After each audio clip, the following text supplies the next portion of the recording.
Bonjour et bienvenue dans la chaîne Mathématiques Sciences.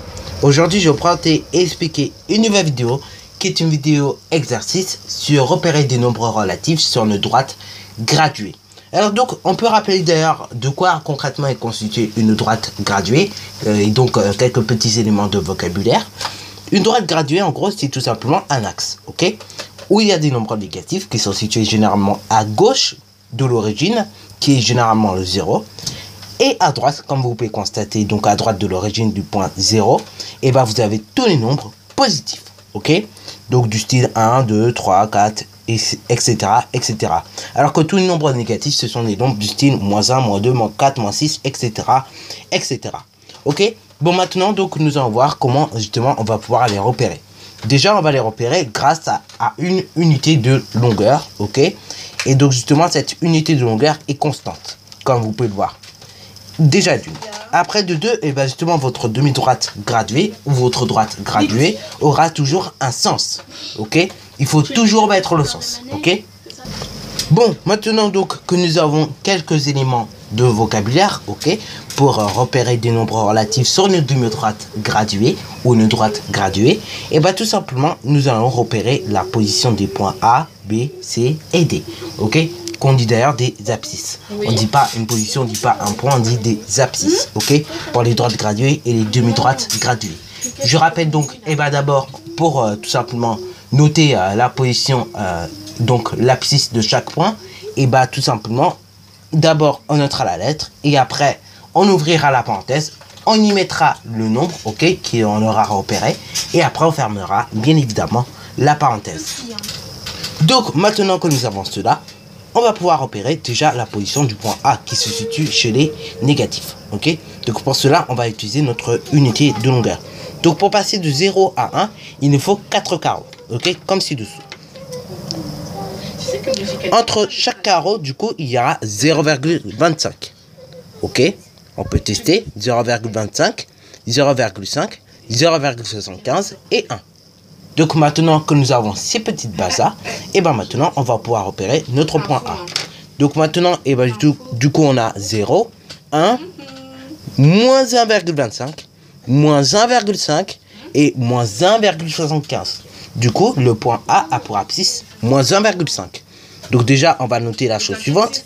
Le point A. Donc on note A, parenthèse. On ouvre la parenthèse. Et après on note moins, le signe moins.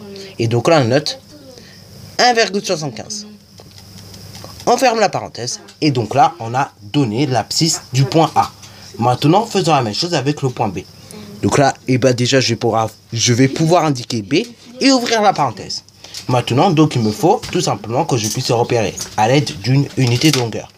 Donc là il est chez les positifs, donc là pas de problème, on utilise toujours la même unité de longueur pour les repérer. Donc là on a 2, 0, 1, donc 0, 1, après 2, après 3, après 4, et après on a 5. Donc le point B se situe entre 4 et 5. Maintenant donc, et ben du coup entre chaque carreau, on a dit qu'il y a 0,25. Donc là 4,25, 4,5, ok, et 4,75. Donc le point B a pour abscisse 4,75. Ou plus 4,75. Bon, moi je vais l'écrire en version simplifiée si vous voulez. Donc 4,75. Mais on peut toujours mettre un signe plus, que je vais rajouter en rouge, mais qui n'est pas forcément indispensable puisqu'on est chez les nombres positifs. Et je rappelle donc, pour les nombres positifs, on n'est pas obligé de mettre le signe plus. Alors que pour les nombres négatifs, on est toujours obligé de mettre le signe. C'est comme ça, c'est une convention d'écriture qui ne s'applique que chez les nombres positifs. Sinon, bah après on s'en sort plus. Hein. Bon, maintenant donc on va repérer l'abscisse, ok, du point C. Donc là, je vais déjà pouvoir noter C et ouvrir la parenthèse. Maintenant, donc, je vais me servir de mon unité de longueur que nous avons tout simplement utilisé tout à l'heure. Donc là, 0 et 1. Ok, 1, 2, 3. Donc là, mon point C se situe entre 2 et 3. Donc là, maintenant, et ben, on va y aller, si vous voulez, par petits bouts. Donc là, on a 0,25. Donc 2,25. Après, 2,5.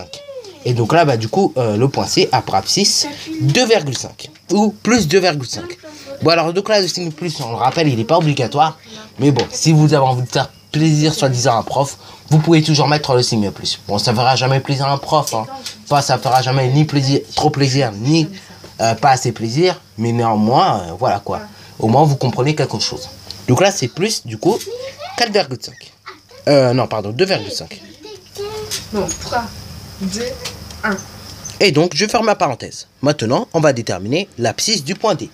Donc là, et ben, du coup, on va servir de la même unité de longueur. Ok, donc là, 0, moins 1, moins 2, moins 3.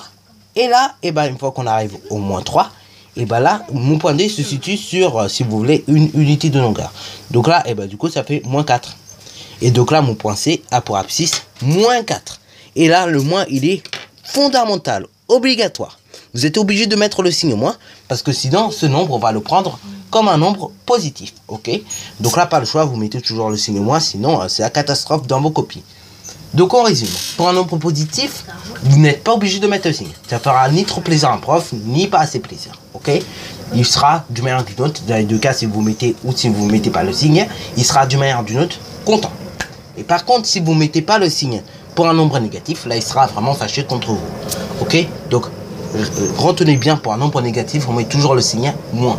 Mais par contre, pour un nombre positif, on n'est pas obligé de mettre le signe qui est plus.